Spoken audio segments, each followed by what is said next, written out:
Okay, here's one more quick tutorial on how to make a QuickTime movie out of your project. So if you have just a couple of tracks, which hopefully you have more than that by now, you could do it all at once. But if you have multiple tracks like I do in this session, then you're probably going to want to bounce out your audio first to disk and re-import that back in as a stereo mixed file as we've been doing, and then bouncing that out with your video.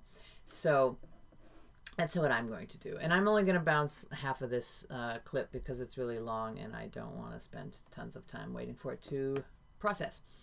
So first thing you want to do is highlight all the audio that you want to bounce, and make sure you include that room reverb in there. So I'm going to just chop this off like right here.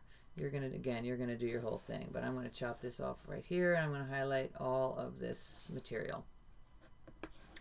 And I'm going to go over here and I'm going to do bounce to disk, and I think I asked you to do 24-bit depth.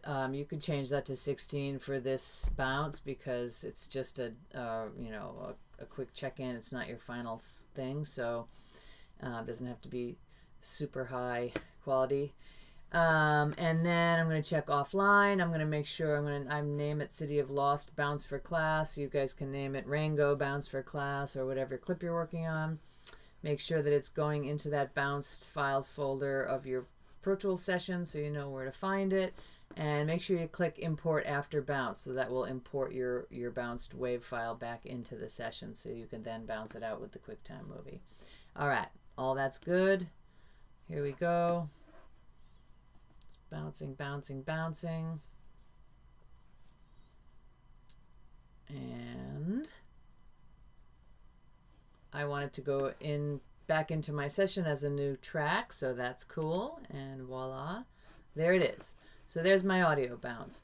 So now I would recommend listening through it to make sure that it's got everything you want it to have, and then you can solo that bounce, and you don't need to include your room reverb anymore because that got bounced into your audio thing. So just solo your bounce and click that, and then also hold shift and click your video file, and now go back over here and do bounce to QuickTime.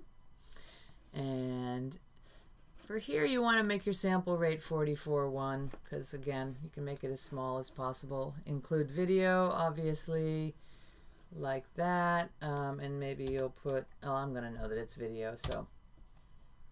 And you can do this one offline as well, as long as you check it after you do it. And then I'm gonna just click bounce, and this might take a little bit longer because it's bouncing. Well, it's gonna bounce the audio first, I guess, and then it'll go back and bounce the video together with it.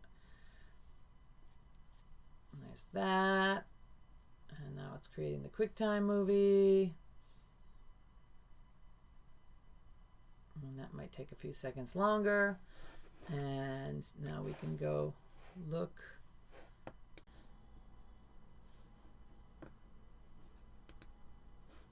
And there it is, my little QuickTime movie with my audio in it. Okay, so that's what you got to do. So when you're finished with your work today, bounce me out a little QuickTime movie and put it in your Dropbox on the server. Alrighty.